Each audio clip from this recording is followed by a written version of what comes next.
ఎప్పుడైనా ఇలా అనుకున్నారా? ఎంత ప్రార్థించినా మార్పు లేదేంటి? ఎంత కష్టపడ్డా అసలు ఫలితం లేదేంటి? నా పరిస్థితి ఎప్పటికీ ఇంకా మారదా? అన్న నిరాశ మీకు ఎదురై ఉండవచ్చు. లేకపోతే ఇది వింటున్న మీలో కొంతమంది బంధకాల్లో, ఏదో ఒక రకమైన బంధకాల్లో ఉండి ఉండవచ్చు. అప్పుల బంధకం కావచ్చు, వ్యాధి, కుటుంబ సమస్యలు, ఆధ్యాత్మికంగా ఎండిపోయిన స్థితి, ఏదో ఒక రకమైన బంధకాల్లో ఉండి ఉండవచ్చు. అయితే దేవుడు ఈరోజు మనతోనే మాట్లాడడానికి ఇష్టపడుతున్నారు. వాక్యం నుండి మనం చూసినట్లయితే జకర్యా గ్రంథం 9వ అధ్యాయం 12వ వచనం చూసినట్లయితే, బంధకములలో పడియుండి నిరీక్షణ గల వారలారా, మీ కోటను మరలా ప్రవేశించుడి, రెండంతలుగా మీకు మేలు చేసేదనని నేడు నేను మీకు తెలియజేయుచున్నాను. ఇక్కడ మొదట మనం చూసినట్లయితే బంధకంలో ఉండడం. ఇక్కడ బంధకంలో ఉండడం అంటే ఓటమి కాదు. బంధకంలో ఉండడం అంటే మన కథకి ముగింపు కాదు. బంధకంలో ఉండడము అంటే మన చివరి పేజీ కాదు. అది మన ముగింపు కాదు. అయినా దేవుడిక్కడ మీరు బంధకాల్లో ఉన్నారా అని అడగడం లేదు. బంధకంలో ఉన్న నిరీక్షణ గలవారలారా అని పిలుస్తున్నాడు. చూడండి, బైబిల్లో యోసేపు జైల్లో ఉన్నాడు. తాను చేయని తప్పుకు శిక్ష అనుభవించాడు. అక్కడే దేవుని నిందించి ఉంటే, దేవా ఎంత నమ్మకంగా ఉన్నాను, పరిశుద్ధత కాపాడుకున్నాను, ఇదేనా నువ్వు నాకు ఇచ్చే రివార్డు, ఇదేనా నాకు ఇచ్చే బహుమానం, ఇదేనా నాకు ఇచ్చే సాక్ష్యం అని ఒకవేళ దేవుని నిందించి ప్రశ్నించి ఉంటే ఈరోజు అసలు ఆయన పేరు బైబిల్లోనే ఉండేది కాదు. అతను జైల్లో ఉన్నా కూడా తన పరిస్థితిని బట్టి కాకుండా దేవుని నమ్మాడు. చివరికి జైలు నుండి దేవుడు నేరుగా ఐగుప్తు ప్రధానమంత్రిగా గొప్ప స్థానంలో నిలబెట్టాడు. బంధకంలో ఉన్నా కూడా దేవుని యందు విశ్వాసం కోల్పోలేదు. బంధకం అతని గమ్యం కాదు. బంధకం అతనికి ముగింపు కాదు. బంధకం అతని చివరి పేజీ కాదు. అది జస్ట్ ప్రమోషన్కు ముందు వచ్చిన పరీక్ష మాత్రమే. చూడండి, పిల్లలు రిజల్ట్స్ రోజు ఎంత ఆనందిస్తారు. వారికి ఫస్ట్ ర్యాంక్ వస్తే, మంచి ర్యాంక్ వస్తే వారు ఎంతగా సంతోషిస్తారు కదా. ఆ ర్యాంక్ రావడానికి ముందు వారు ఏమి ఎదుర్కొంటారు? పరీక్ష ఎదుర్కొంటారు. అంతకుముందు ప్రిపరేషన్ ఎదుర్కొంటారు. ఈరోజు మీరు ఏ బంధకాల్లో ఉన్నా సరే నిరీక్షణ కలిగి ఉన్నారా? దేవుడు దాని నుండి విడిపించగలిగిన వాడని నమ్ముతున్నారా? దేవుడు నన్ను దీని నుండి బయటికి తీసుకురాగలుగుతాడు. ఇది ఒక పరీక్ష మాత్రమే. దీని తర్వాత దేవుడు నాకు గొప్ప మహిమనివ్వబోతున్నాడు, రెండంతల మేలు చేయబోతున్నాడు, నన్ను అద్భుత రీతిలో ఆయన సాక్షిగా నిలబెట్టబోతున్నాడు అన్న నిరీక్షణ మీకుందా? అయితే దేవుడు విడిచిపెట్టాడు. రెండంతల మేలు ఎలా పొందుకోగలుగుతాం?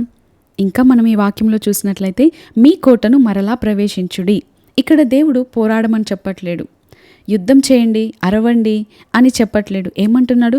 నా దగ్గరకు రండి, కోటలో మరలా ప్రవేశించుడి. ఇక్కడ కోట అంటే దావీదు దేవుని నా కోట, నా కొండ, నా ఆశ్రయమా, నా దుర్గమా అని ఇలా సంబోధించాడు కదా.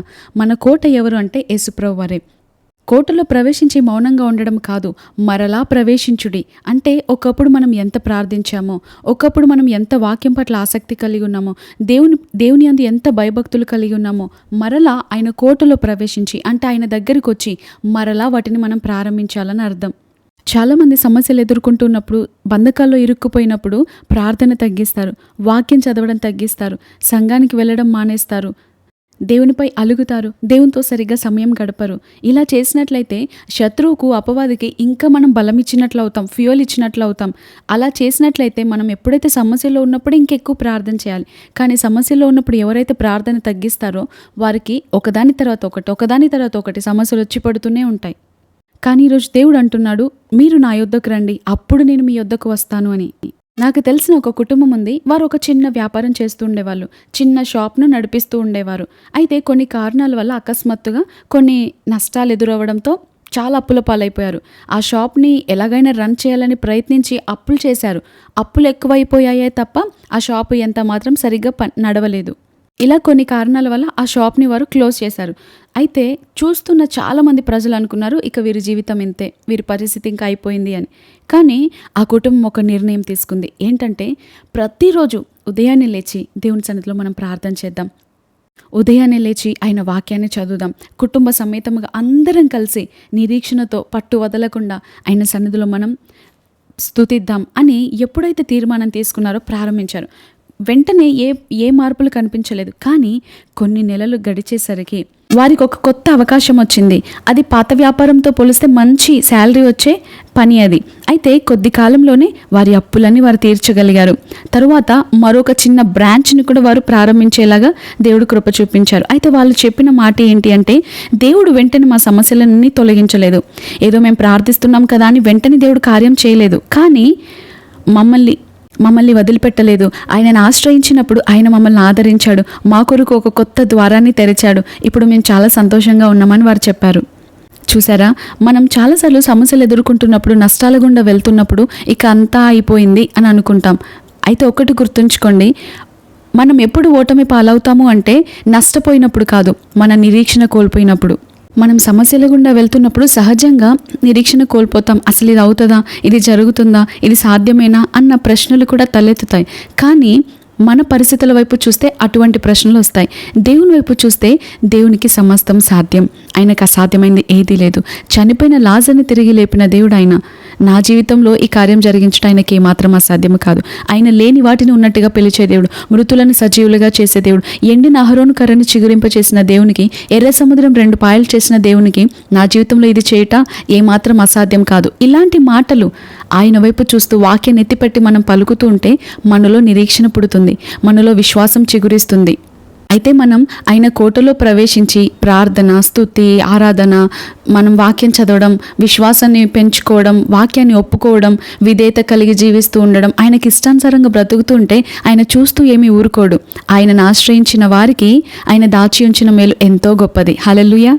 అందుకే దేవుడు ఈరోజు మనతో వాగ్దానం చేస్తున్నాడు, ఆయన కోటలో ప్రవేశించిన వారికి ఆయన 2 అంతలుగా మేలు చేస్తానని.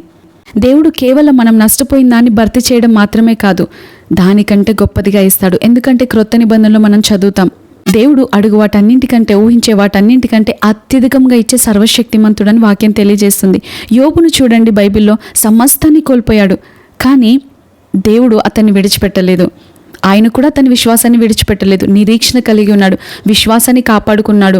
పౌలు భక్తుడు కూడా అంటాడు, చనిపోయే ముందు నా విశ్వాసాన్ని నేను కాపాడుకున్నాను. తుద వరకు అతని విశ్వాసాన్ని అతను కాపాడుకోగలిగాడు. అతను అంటున్నాడు, నేను మంచి పరుగు పరిగెత్తాను, మంచి పోరాటం పోరాడాను అని చెబుతున్నాడు. ఈరోజు మనం అలా చెప్పగలుగుతామా?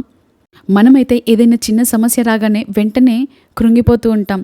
కృంగిపోవడానికంటే బదులుగా వాక్యాన్ని ఎత్తిపెడితే మనలో విశ్వాసం పురిగొల్పబడుతుంది. యోబు అన్నీ ఉన్నప్పుడు ఎంతగా దేవుని స్తుతించాడో, ఎంతగా దేవుని ఆరాధించాడో, అన్నీ కోల్పోయినప్పుడు కూడా అంతే దేవునితో సహవాసం చేశాడు. సమస్యలు వచ్చిన వెంటనే దేవునికి దూరం అవ్వడం కాదు, సమస్యల్లో దేవునికి ఇంకా మరింత మనం హత్తుకోవాలి. చూడండి, పిల్లలు కొట్టినప్పుడు తండ్రి దగ్గరికి వెళ్ళి గట్టిగా హత్తుకుంటారు, తల్లినైనా తండ్రినైనా గట్టిగా వెళ్ళి హత్తుకుంటారు. మిగతా సమయాల్లో వారి పనుల్లో బిజీగా ఉన్నా, వారు ఆడుకుంటున్నా సరే, వారికి ఏదైనా నష్టం వచ్చినా, ఏదైనా నొప్పి వచ్చినా, ఎవరైనా కొట్టినా, ఎవరైనా తిట్టినా వెంటనే వచ్చి ఫస్ట్ ఏం చేస్తారు? తల్లిదండ్రులను గట్టిగా హత్తుకొని ఏడుస్తూ ఉంటారు. ఈరోజు సమస్యలు వచ్చినప్పుడు దేవునికి దూరంగా వెళ్ళడం కాదు, దేవునికి మరింతగా మనం సమీపం అవ్వాలి.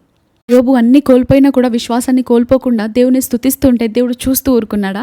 దేవుడు ఆదరించాడు, దేవుడు గొప్ప చేశాడు. కోల్పోయిన దానికంటే కూడా 2 అంతలు దేవుడు మరలా ఇచ్చాడు. అంతగా మరలా ఎలా పొందుకోగలిగాడు యోబు అంటే ఆయన నిరీక్షణ కలిగి ఉన్నాడు, విశ్వాసాన్ని కాపాడుకున్నాడు. దేవుడు కేవలం ఆస్తిని మాత్రమే కాదు, తిరిగి 2 అంతల ఆనందాన్ని ఇచ్చాడు, సమాధానాన్ని ఇచ్చాడు, ఆత్మీయ బలాన్ని ఇచ్చాడు, పునరుద్ధరణని ఇచ్చాడు, దేవునితో సన్నిహిత సంబంధాన్ని ఇచ్చాడు. ఈరోజు మీరు ఏ బంధకాల్లో ఉన్నారు? అప్పులనే బంధకాల్లో ఉన్నారా? వ్యాధి అనే బంధకాల్లో ఉన్నారా? ఒంటరితనంలో ఉన్నారా? నిరుత్సాహంలో ఉన్నారా?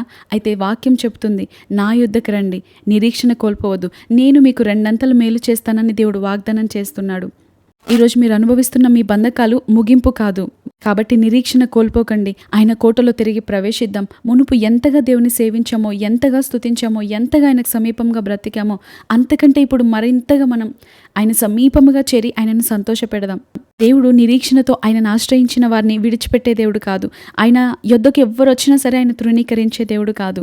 ఆయన సమయంలో మనల్ని గొప్ప చేసే దేవుడు. ఆయన తప్పక మేలు చేసే దేవుడు. మేలు చేయటం మానని దేవుడు అని వాక్యం సెలవిస్తుంది. యథార్థవంతులు భూమి మీద మేలైన దానిని స్వతంత్రించుకుంటారని వాక్యం సెలవిస్తుంది. మన వంతు మనం చేద్దాం. మన వంతు మనం చేసినట్లయితే దేవుడు తన పని తాను చేస్తూ ఉంటాడు. మీ నిరీక్షణ ఎప్పటికీ మిమ్మల్ని సిగ్గుపడనివ్వదు. మీ నిరీక్షణ మీకు ఆశీర్వాదాన్ని తీసుకొస్తుంది, మీ బంధకాల నుండి మీకు విముక్తిని తీసుకొస్తుంది.